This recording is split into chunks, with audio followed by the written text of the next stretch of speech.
Today I messed up by not paying enough attention. Did not happen today, but a couple of weeks ago. My wife and I have just had our third wonderful child. Not wanting a fourth, we agree I should get a vasectomy. No big deal. Just a little snip and removes all the worries with contraception. My doctor didn't seem to understand why I wanted it, but I quickly dismissed him, insisting I had thought hard about what I wanted and was not going to change my mind. Same with the consultant. I signed the papers and the operation is booked. A few weeks later, after I wake up from the operation, everything feels fine but numb. Consultant gives me some strong warnings about being careful with my penis over the next fortnight, but I don't take it too seriously. After my wife has driven me home, we take off my trousers to take a look at the scrotum scar. The head of my penis is wrapped in a soft bandage. She removes it and screams. I look down. It is covered in blood, and we can't find my foreskin. Scrotum seems normal. After we calm down, wife fetches my papers. Turns out I had booked myself in for a circumcision, not a vasectomy. Not their fault. My wife remembered me getting the words confused a few times over the past weeks as well. Recovery was unpleasant. For a week, woke up every few hours in the middle of the night, somewhere between screaming and crying because the stitches were being stretched. Could not walk properly. Penis looks like someone else's. 2 weeks after the operation, I am only just getting anywhere near back to normal. My boss is not impressed either, and I need to go back to pay for the vasectomy I wanted in the first place. Today I messed up by making the government of India shoot some tigers. This wasn't today. At the urging of several Redditors over several months, I present one of my greatest fuck-ups. A long time ago, in a galaxy far, far away, I was hired to get the code for a company under control.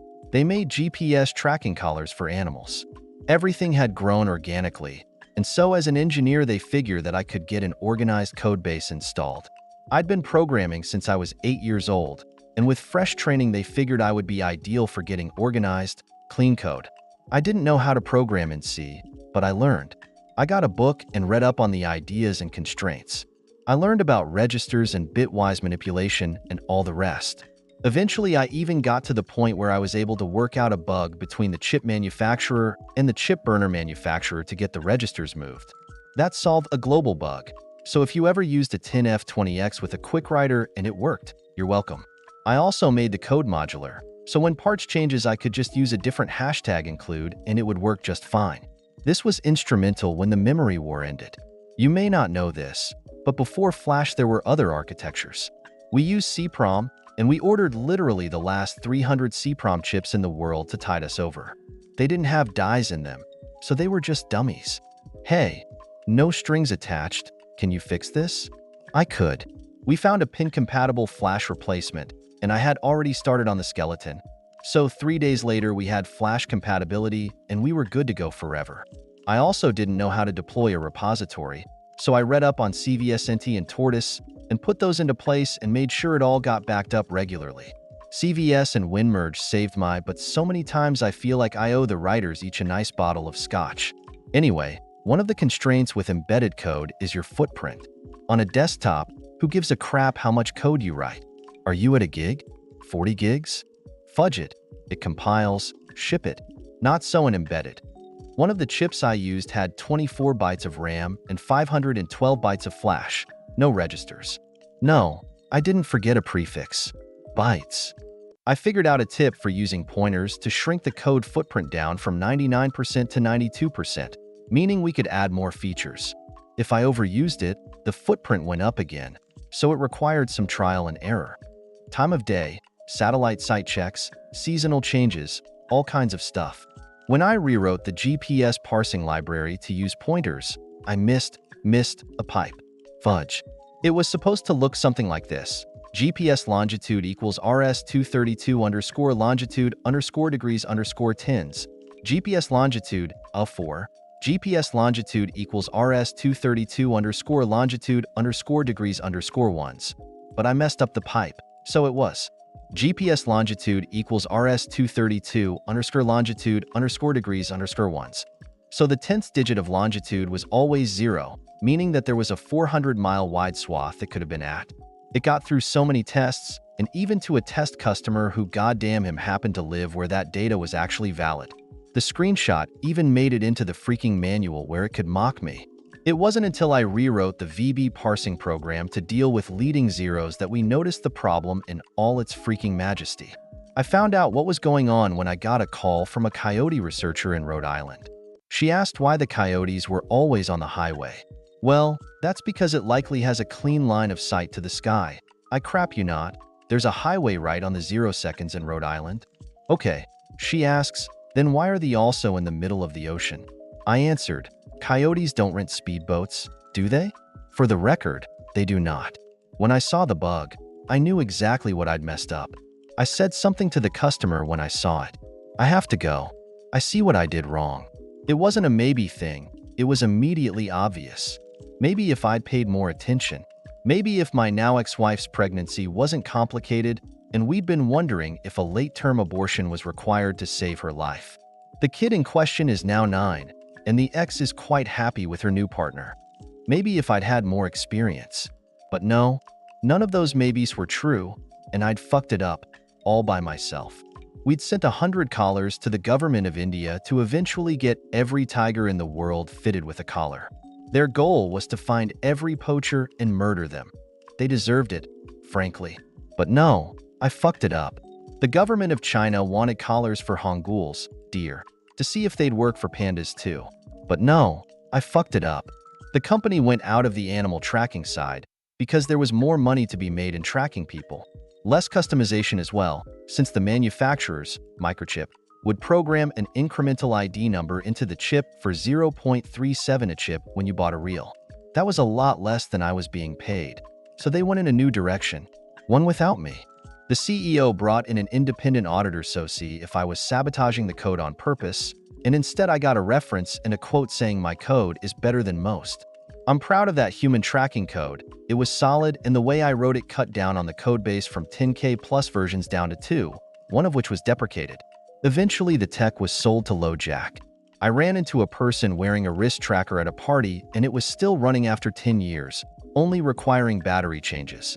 That code is the brains behind the Project Lifesaver transmitters, and that project has saved thousands of lives. The real thanks for that belong to the people who go out looking for the people who go wandering. I found out years later that most of the collars that got sent out worked awesome. Crocodiles, wolverines, dolphins, whales, even some torpedoes. It was a bad batch of about 50 that had the shitty code. It was patchable, but only with power tools and physical contact. Those with bad data could not be fixed after the fact, but was useful anyway.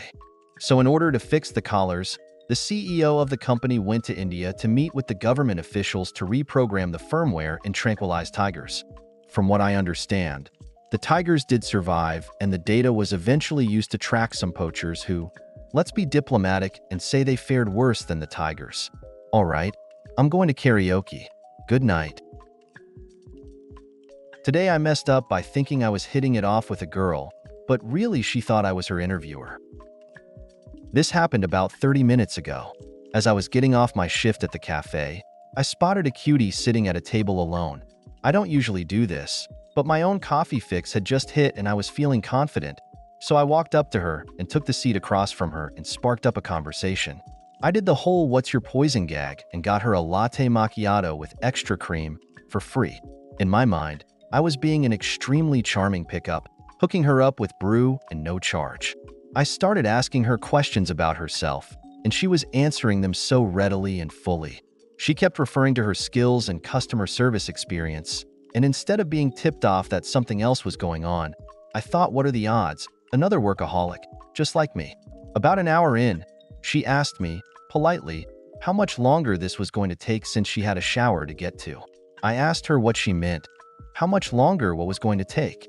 The interview, she said innocently. That's when it hit me. She thought I was interviewing her for the open barista position. The last guy lost a finger, but that's another post for a different subreddit. I immediately felt my cheeks burn up and stood up. All I could muster was "we will be in touch." And then I ran out the front door. I am really embarrassed. I've never had a girlfriend and thought I was finally having some luck. I just hope she doesn't figure out what just happened and reschedule for a real interview, because if I have to work with her, I don't know what I'll do. Today I messed up by discussing fantasies with my girlfriend. Guys, I've never really messed up this badly, and I really don't know what to do. The other day I was chilling with my girlfriend. We were in another city for her cousin's wedding, so we had our own hotel room to ourselves. Everything was going great. We were having a great weekend, and I thought it was really the time of our lives. Of course, like any close young early 22nd couple, having our own hotel room meant quite a bit of sexy times. It was great. We both discovered each other's bodies in ways we hadn't before. It was pretty much perfect until I fucked things up royally. After cuddling up in bed after quite a bit of foreplay, she asked me what my number one fantasy was, and she would do it for me as long as I followed along with hers. I always thought mine was a little awkward, but hey, we were together for quite a while now. Nothing could really go wrong, right? So, I explained everything out to her. My number one fantasy is me coming home after a long, stressful day of work, completely tired out, and needing to relieve a whole load of stress and frustration from the day. So, to accomplish that, I lay back on the bed and start to masturbate, letting everything all out. However, it's taking especially long to climax, and my wrist begins to get sore, and I start to get really frustrated. However, when all seems to be lost, I feel a hand on my wrist, and I look up to see her, pretending to be Casey Janssen, my favorite baseball player. Now, if you don't know who Casey Janssen is, he's the closing pitcher for the Toronto Blue Jays and one of the best child pornographies in the league. For those unfamiliar with baseball, the closer's role is to come in at the end of a close game and finish it off without letting the other team take the lead. "See, Casey?" I ask. "Don't worry," she says. "It's me, Casey Janssen. I'm here to help you close this out." She then, masquerading as Janssen, begins to jack me off, letting me finish and giving me the best climax possible. However, when I told this to her, she just looked like she got really weirded out about me wanting her to pretend to be him, and we didn't really do much more sexually, and she didn't really talk to me much since for the rest of the weekend. Now we're both back in our own respective homes, and she hasn't talked to me since. Sad face. Did I fudge up, guys? She's not responding to my calls. I really hope she'll come around, but I think I ruined the best relationship I ever had. Summary. I asked my girlfriend to pose as my favorite baseball player to help me get off. Now she's not talking to me. Today I messed up by splooging on my girlfriend. Should be YFU as this happened yesterday. After a lazy, relaxing Saturday morning, I get in the shower to get ready for a work event. I do all the necessary washing and enjoying of hot water, and am about to get out of the shower when, surprise, my girlfriend decides to join me. I like my showers hot, so it's quite steamy in there. Obviously, we start touching the other's private parts and things are getting hot and heavy. She does her best to get me off in the shower, but it's very hot, and I start to feel lightheaded. I decide to exit the shower and lie down on my bed and try to get myself off since I don't want blue balls all day, especially with a work event. It's an easier task when I'm horizontal, as I'm not going to pass out trying to ejaculate. I don't really have a plan of where I'm going to shoot my man missiles, but I can hear the shower still going, so I formulate a plan. In my head, it involves the perfect timing of going back into the shower to finish, so I can share with my girlfriend and she knows we're both satisfied. We then embrace and everything is sunshine and roses. That didn't happen. Instead, I hear the shower go off just as I am at the point of no return. It's too late to change my plan, so I burst into the bathroom and half trip on the bathroom mat and stumble into the shower like a drunk Kool-Aid man. As I rip the curtain open, obviously, this terrifies my girlfriend, and she screams in panic as I splooge all over now dry body. She was not too pleased. It took about an hour of apologizing and trying to explain my perspective before she truly found the humor in the situation. I didn't think too much of this until I thought about her perspective and what she witnessed. Hours later, we can't stop laughing about it. Today I messed up by being a femboy. Side note, this happened a few months back, June 2021. As the title says, I'm a femboy. I had just got a job at a Subway sandwich shop near me, and it was a nice job. Okay pay considering I was 17, good hours, that kind of thing. I had a manager who had many stores to manage and was rarely in, so that left me with my 17-year-old coworkers only, no other adults. I like to put on eyeliner sometimes and enjoy wearing thigh-high socks and skirts, best clothing combo, and thought I looked androgynous at best. Being teenagers, my coworkers had a lot of tension that needed to be released, and they would go in the freezer to do it. It was a common pastime when there were no customers. To clarify, it wasn't underage since the consent age in my area is 17, but I abstained for a while since I was in a relationship. After about 5 or 6 weeks there, I broke up and told my coworkers, who immediately began to hit on me. After a week, I decided to accept one of their offers, and that's where the fudge-up happens. So both parties undress and he just looks stunned. So I was extremely confused and asked him what the issue was.